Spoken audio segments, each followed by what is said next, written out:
ഒരു മാസത്തിലധികം പിന്നിടുമ്പോൾ 2-3 എവിക്ഷനും ഒക്കെ കഴിഞ്ഞ് ഇതാ സർക്കസ് കൂടാരത്തിൻ്റെ കലാപരിപാടികളും ചെരുപ്പ് ഫാക്ടറിയുടെ ചെരുപ്പ് നിർമ്മാണവും മറ്റ് കശപിശകളും ഒക്കെയായി ബിഗ് ബോസ് ഈ ആഴ്ച തുടക്കം കുറിച്ചിരിക്കുകയാണ്.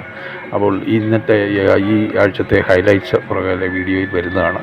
ഇവിടെ നമ്മൾ കാണുന്ന അനുസരിച്ച് സർക്കസ് കൂടാരത്തിൻ്റെ മുന്നിൽ അനീഷ് സൈക്കിൾ ചുറ്റി ഡാൻസ് ചെയ്യുന്നു. പ്രഭാതത്തിലെ ഡാൻസിൽ ആദ്യത്തെ ഏർലി ബേർഡായി രംഗത്ത് വരുന്നത് പലപ്പോഴും നമ്മൾ അനീഷ് ആൻ്റണിയാണ് കാണാറ്. സാധാരണ അദ്ദേഹം ഒറ്റയ്ക്കേ കാണുകയുള്ളൂ, ബാക്കിയുള്ളവരൊക്കെ പിന്നീടാണ് ജോയിൻ ചെയ്തു വരുന്നത്. പിന്നെ അദ്ദേഹത്തിൻ്റെ ഇൻഡിവിജ്വാലിറ്റി പ്രത്യേകം പറയണ്ടല്ലോ, എല്ലാ വീഡിയോകളിലും ഞാൻ പറഞ്ഞിട്ടുണ്ട്. അദ്ദേഹം പ്രത്യേക പേഴ്സണാലിറ്റി ആയിട്ട്, യുണീക്ക് പേഴ്സണാലിറ്റി ആയിട്ട് ഇങ്ങനെ വേറിട്ട് നിന്ന് അദ്ദേഹത്തിൻ്റെ മൈൻഡ് ഗെയിമും അദ്ദേഹത്തിന് തോന്നിയതും ഒക്കെ അദ്ദേഹം കളിക്കുന്നു, ചെയ്തു പോകുന്നു. പിന്നെ ഫേക്കായിട്ട് കൂടുതൽ കാര്യങ്ങളൊന്നും അദ്ദേഹം പറയാറില്ല, ഉള്ളതുപോലെ പറയാറുണ്ട്. അദ്ദേഹം കിച്ചണിലാണെങ്കിലും മറ്റു കാര്യങ്ങളിലാണെങ്കിലും അവിടുത്തെ എല്ലാ കാര്യങ്ങളിലും ഇടപെടാറുണ്ട്, അതും നമ്മൾ കാണുന്നുണ്ട്. എന്തായാലും എല്ലായിടത്തും അദ്ദേഹത്തിൻ്റെ പ്രസൻസ് നമ്മൾ കാണുന്നുണ്ട്. അതുപോലെ തന്നെ ക്വയറ്റായിട്ട് നിന്ന് കൊല്ലുന്ന ഒരു മനുഷ്യനായിട്ടാണ് ഇതിനകത്ത് നമ്മൾ കാണുന്നത്. മറ്റുള്ളവർക്ക് അത് ദേഷ്യം തോന്നുന്ന രീതിയിൽ പെരുമാറ്റം ഒക്കെ ചില സമയത്ത് അദ്ദേഹത്തിൻ്റെ കയ്യിൽ നിന്ന് വരാറുണ്ട്. പക്ഷേ അത് ഗെയിം ആയിട്ട് തന്നെ കണ്ടാൽ മതി. എന്തായാലും ഈ അനീഷ് ആൻ്റണി എന്ന് പറയുന്ന ഈ തൃശ്ശൂരുകാരൻ ചെറുപ്പക്കാരൻ ഏകദേശം റേറ്റിങ്ങിൽ അല്പം മുൻപേ തന്നെ ഉണ്ട് എന്ന് തോന്നുന്നു. അത് എനിക്ക് വ്യക്തമല്ല, ബാക്കി നിങ്ങൾ വിലയിരുത്തുക. പുതിയതായിട്ട് വന്ന 5 പേരിൽ പലരും മുന്നോട്ടൊക്കെ വരുന്നുണ്ടെങ്കിലും എല്ലാവരുമായിട്ട് മിങ്കിൾ ചെയ്ത് അവർ പോകുന്നതായിട്ട് കാണാറില്ല. അവരൊരു ഗ്രൂപ്പായിട്ട് തന്നെ ഇപ്പോൾ നിൽക്കുന്നു. ആദ്യം നേരത്തെ അല്പം മുമ്പ് പോയി ഉറങ്ങുകയും ചെയ്യാറുള്ള എല്ലാ ദിവസവും അങ്ങനെയാണ് ഈ അനീഷ് ആൻ്റണി എന്ന ചെറുപ്പക്കാരൻ. പലരും ഇവിടെ ഉണർത്തുപാട്ട് നടക്കുമ്പോൾ ഉണർന്നു പോലും വരാറില്ല, അങ്ങനെയാണ് കാണാറ്. പക്ഷേ ഇദ്ദേഹത്തെ എല്ലാ ദിവസവും കാണാറുണ്ട് മിക്കവാറും. അതുപോലെ അനുമോൾ എന്ന സീരിയൽ താരവും സെലിബ്രിറ്റി, ബാക്കിയുള്ളവരൊക്കെ പതുക്കെ വരുന്നതായിട്ടാണ് കാണുന്നത്. എന്തായാലും ഇവർ തമ്മിലുള്ള മത്സരം അതുപോലെ കൂടിപ്പോയാൽ ഇസേൽ അല്ലെങ്കിൽ മറ്റു പുതിയ ഐവർ സംഘത്തിൽ പുതിയതായിട്ട് വന്ന വൈൽഡ് കാൻഡിഡേറ്റ് 2 പേര് എങ്കിലും കാണും സ്ട്രോങ് കണ്ടസ്റ്റൻ്റായിട്ട് എന്ന് വിചാരിക്കുന്നു. ബാക്കി കാര്യങ്ങൾ നിങ്ങൾ വിലയിരുത്തുക. സുഹൃത്തുക്കളെ, മുംബൈ മലയാളി യൂട്യൂബ് ചാനലിലേക്ക് ഒരിക്കൽ കൂടി സ്വാഗതം.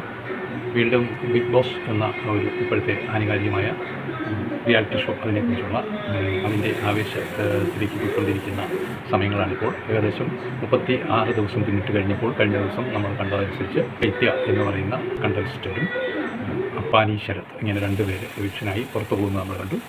കാഴ്ചക്കാരൊക്കെ വിലയിരുത്തിയവർ തന്നെയാണ് ഈ പോയത്. കാരണം കൂടുതൽ ഇടപെടൽ നടത്തുന്നതും കുഴപ്പമാണ്.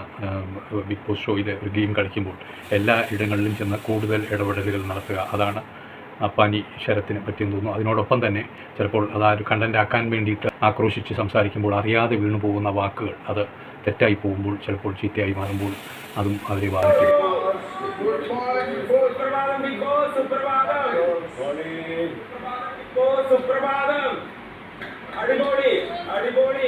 സുപ്രഭാതം ബിഗ് ബോസ്, സുപ്രഭാതം. നല്ലൊരു ദിവസം ആശംസിക്കുന്നു ബിഗ് ബോസ്, നല്ലൊരു ദിവസം ആശംസിക്കുന്നു. BB സർക്കസ്, സുപ്രഭാതം ബിഗ് ബോസ്. BB സർക്കസിന്റെ വക മനോഹരമായിട്ടുള്ള സുപ്രഭാതം.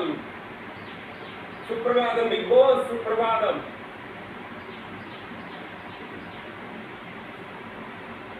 BB സർക്കസ് ഏവർക്കും മനോഹരമായ ഒരു ദിവസം ആശംസിക്കുന്നു. സുപ്രഭാതം, സുപ്രഭാതം, സുപ്രഭാതം.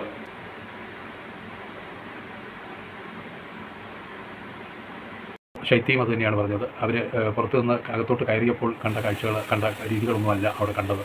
അപ്പോൾ നമുക്ക് ആ ഒരു സ്പോണ്ടേനിയസ് ആയിട്ട് വരുന്ന കാര്യങ്ങൾ എന്താണെന്ന് അത് റെസ്പോണ്ട് ചെയ്യാൻ പോലും കഴിയാതെ ഒരു കൂട്ടിലടച്ച കിളിയെ പോലെയായിരുന്നു ശൈത്യയെ ഉടനീളം നമ്മൾ കണ്ടുകൊണ്ടിരുന്നത്. ഞാനങ്ങനെയാണ് വിലയിരുത്തിയത്.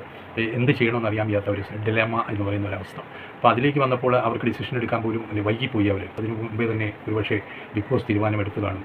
അതാണ് പറ്റിപ്പോയത് ശൈത്യയ്ക്ക്. അതായത് അനുമോൾ കൂടെ ഷാഡോ ആയി നിൽക്കുന്നതിന് പകരം അനുമോളിൽ നിന്ന് മറ്റുള്ളവരിലേക്ക് സ്പ്രെഡ് ചെയ്തു പോകാൻ അവർ മടിച്ചു നിന്നു.